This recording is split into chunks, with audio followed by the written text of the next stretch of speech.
नमस्कार, आप सबका विशेष स्वागत है। आशा करता हूं कि आप सब भले चंगे होंगे, अच्छे होंगे और हरी चर्चा में मस्त होंगे। कुछ दिनों बाद मैं आपके साथ आया हूं। कुछ विशेष कारणों से ऐसा नहीं हो पाया था। खैर, अब हम पुनः साथ हो गए हैं और ये कड़ी अगली कड़ी अब आगे बढ़ाएंगे। और पिछली कड़ी में हमने भगवान के अवतार लेने के कारण के बारे में चर्चा की थी। पहला कारण मैंने बताया था कि जय विजय का श्राप था। दूसरा कारण वृंदा का श्राप था। तीसरा कारण हमने नारद मोह पर चर्चा की थी। और चौथा कारण मनु शत्रुपा की तपस्या के बारे में, उनसे भगवान से वरदान मांगने के बारे में। आज हम लोग एक और कारण पर चर्चा करेंगे और ये पांचवा कारण होगा भगवान का अवतार लेने का। और प्रताप भानु की कथा के बारे में आज हम चर्चा करेंगे। प्रताप भानु ये राजा सत्यकेत के पुत्र थे। ये केकई देश के राजा थे, राजा सत्यकेत। इनके दो पुत्र हुए।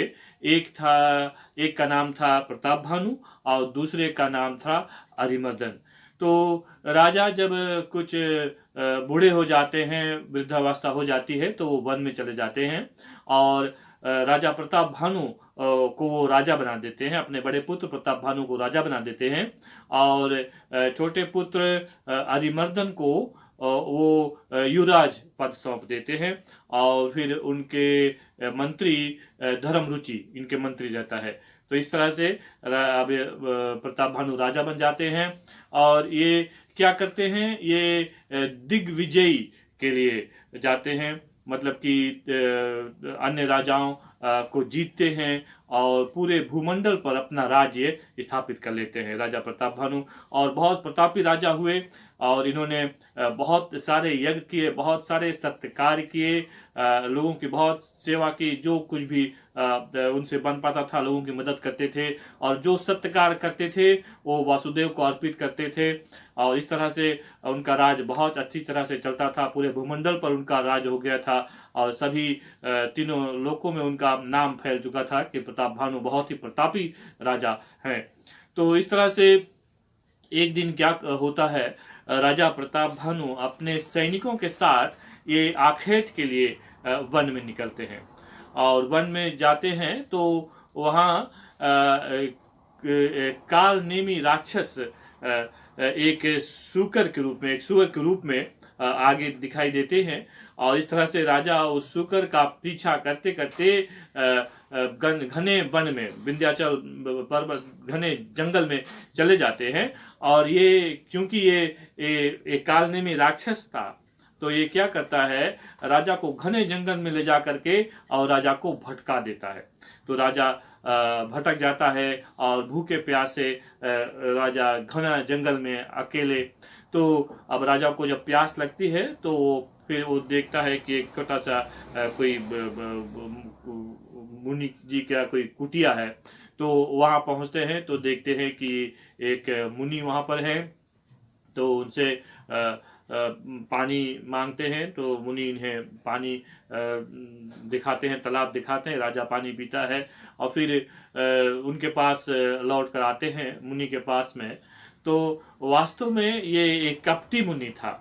ये वास्तव में एक राजा था जो जिसका राज्य प्रताप भानु ने ले लिया था और राज से इसे निकाल दिया था। तो ये आकर वन में रहने लगा था। लेकिन यहाँ पर ये अपने आप को एक मुनि बताता है, तो इसलिए इसे कपटी मुनि कहा जाता है। तो ये एक कपटी मुनि, तो कपटी मुनि से जब बात करता है तो वो बताते हैं कि मैं बहुत दिनों से यहाँ हूँ। और वो अपना नाम बताता है, एक तनु, कि मैं जब से सृष्टि हुई है तब से मैं यहीं पर हूँ। और बहुत बातें, क्योंकि राजा कैसे इसके बातों में आ गया, क्योंकि इन्होंने ये तो जानता था, कपटी मुनि था, ये जानता था कि राजा प्रताप भानु है।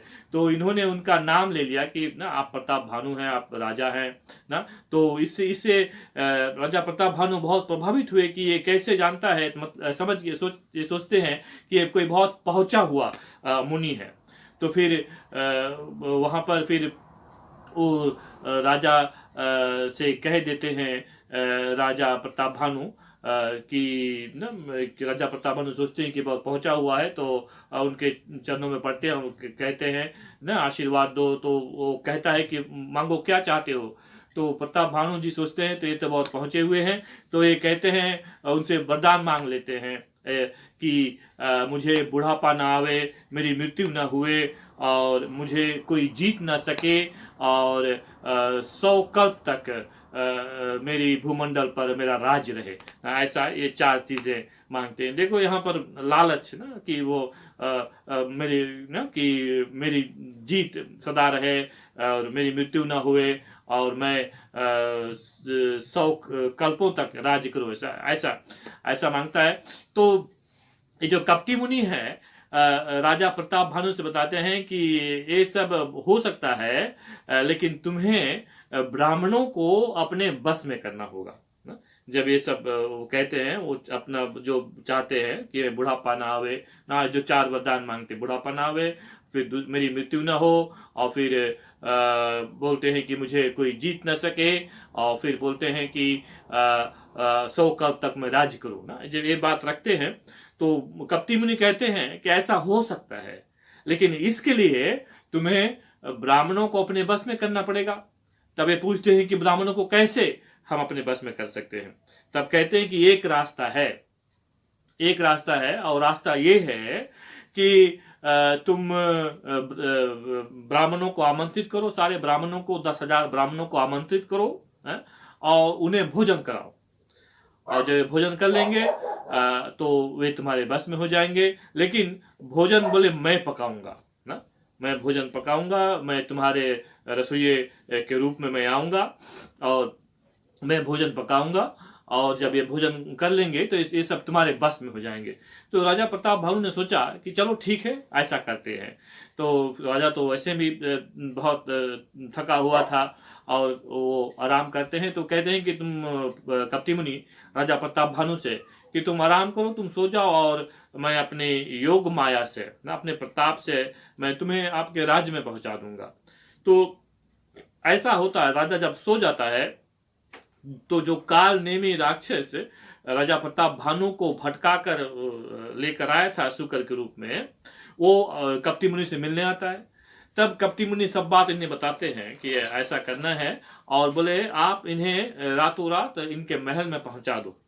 तो कपटी मुनि ऐसा बता करके, तो जो काल नेमी राक्षस है, ये तो राक्षस था, ये तो योग माया ना जानता था। तो ये क्या करता है, रातों रात राजा को इनके महल में पहुंचा देता है, महल में पहुंचा देता है। और इधर कपटी मुनि काल नेमी राक्षस से कहता है कि तुम जाओ और वहां पर इनके यहाँ रसोई करो, और ब्राह्मणों को ये आमंत्रित देंगे, करेंगे, ब्राह्मण भोजन करेंगे। तो ऐसा ही वो करते हैं, राजा सभी ब्राह्मणों को आमंत्रित करते हैं, और एक काल नेमी राक्षस आता है रसोइये के रूप में यहाँ पर, और ये क्या करता है, भोजन तैयार करता है। तो भोजन में ये गौमांस मिला करके और अन्य पशुओं के मांस मिला करके, मतलब कि ये अपवित्र भोजन जो कि संत के लिए, साधुओं के लिए, ब्राह्मणों के लिए सही नहीं है, मांस तो ना वर्जित है ना, और ऊपर से गौमांस ना, ये मिला करके भोजन तैयार कर देता है। जब भोजन तैयार करता है तो और ब्राह्मण आ जाते हैं भोजन करने के लिए।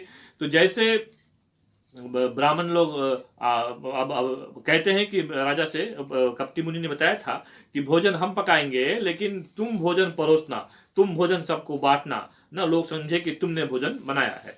तो ऐसा ही हुआ, भोजन तो किसी और ने बनाया था, और ये जब भोजन परोसते हैं तब ब्राह्मण सब आ जाते हैं कतार में। तो उसी वक्त आकाशवाणी होती है कि हे ब्राह्मणों, तुम खड़े खड़े घर चले जाओ, एक खड़े खड़े घर चले जाओ, क्योंकि यहाँ भोजन करने से तुम्हारा धर्म नष्ट होगा। ऐसी आकाशवाणी होती है। और जैसे आकाशवाणी होती है तो ब्राह्मण क्या करते हैं, ब्राह्मण श्राप दे देते हैं प्रताप भानु को कि तुम राक्षस हो जाओ। जैसे आकाशवाणी सुनते हैं ब्राह्मण लोग प्रताप भानु को श्राप दे देते हैं कि तुम राक्षस हो जाओ। और प्रताप भानु को बेचारे कुछ पता ही नहीं ना ये क्या हो रहा है। तभी फिर से आकाशवाणी होती है कि ये ब्राह्मणों, तुमने बिना सोचे समझे श्राप दे दिया है ना, तुमने बिना सोचे समझे श्राप दे दिया है। आकाशवाणी में होता है कि श्राप देना और वरदान देना ये तो मेरे हाथ में है ना, आकाशवाणी मेरे हाथ में है। मैंने तो केवल इतना कहा था कि तुम लोग घरे चले जाओ, लेकिन तुम लोगों ने आगे बढ़कर श्राप दे दिया है। श्राप दिया है तो यह मनुष्य राक्षस होकर तुम लोगों का भक्षण करेगा ना, यह आकाशवाणी में कि तुमने बिना सोचे समझे श्राप दिया है, इस कारण से ये और राक्षस होने का श्राप दिया है, तो इस कारण से ये मनुष्य राक्षस होगा और तुम लोगों का भक्षण करेगा। ऐसा फिर से आकाशवाणी होती है। तो खैर ब्राह्मण ने तो कहा कि खैर अब ब्राह्मण यहाँ पर थोड़ा से डर गए ना, और कि हमने बिना सोचे समझे राजा के इसमें कोई गलती नहीं है, श्राप दे दिया है। लेकिन श्राप दे दिया है तो दे दिया है। तो ब्राह्मण ने कहा कि श्राप तो हम दे चुके हैं, लेकिन तुम ऐसे राक्षस होगे, तुम बहुत ही तुम बलवान राक्षस होगे, और तुम्हारे कारण से भगवान को इस भूभार पर आना पड़ेगा ना, ऐसा वो श्राप देते हैं। और ब्राह्मण चले जाते हैं। और इसी तरह से फिर सभी लोग जब चले जाते हैं तो इधर कपटी मुनि क्या कहते, जो कि एक राजा थे, वो हारे हुए राजा थे। उन्होंने एक सेना तैयार की, जो सभी हारे हुए राजाओं की सेना तैयार की, और कालनेमी के साथ मिलकर के इन्होंने फिर केके नगर पर चढ़ाई कर दी। और इस तरह से उन्होंने 1 वर्ष के अंदर राजा प्रताप भानु के पूरे राज्य को नाश कर दिया, तहस नहस कर दिया। और उनके फिर वो राजा प्रताप भानु के राज्य को अपने कब्जा में कर लेते हैं। और इस तरह से भगवान के फिर जैसे उन्होंने श्राप दिया था, तो भगवान को फिर अवतार लेकर के और भगवान अवतार लेते हैं, और फिर इनका उद्धार होता है। प्रताप भानु अब भगवान के, अब यही प्रताप भानु फिर आगे चल के रावण होते हैं, और इनके छोटे भाई अरिमर्दन कुंभकर्ण होते हैं, और जो इनके मंत्री हैं धर्मरुचि, ये विभीषण होते हैं। ये कथा जो है अब हम इसे अब आगे अगली कड़ी में लेकर चलेंगे। आप सब ने मेरा साथ दिया है, और मैं यही आशा करता हूँ कि आगे भी आप हमारा साथ देंगे, इस कथा को आप शेयर करेंगे ज़्यादा से ज़्यादा लोगों के साथ में, ताकि राम कथा होती रहे। सबके यहाँ राम कथा होनी चाहिए। और कोविड के कारण से अभी लोग बहुत शायद नहीं जा पा रहे हैं इधर उधर। जैसा भी हो, आप इस कथा को ज़्यादा से ज़्यादा शेयर करें, ताकि हम लोग इस राम जी के साथ में जुड़े रहें। इन शब्दों के साथ मैं एक बार फिर से आप सबको विशेष धन्यवाद देता हूँ, और अगली कड़ी तक आप सभी को जय सिया राम।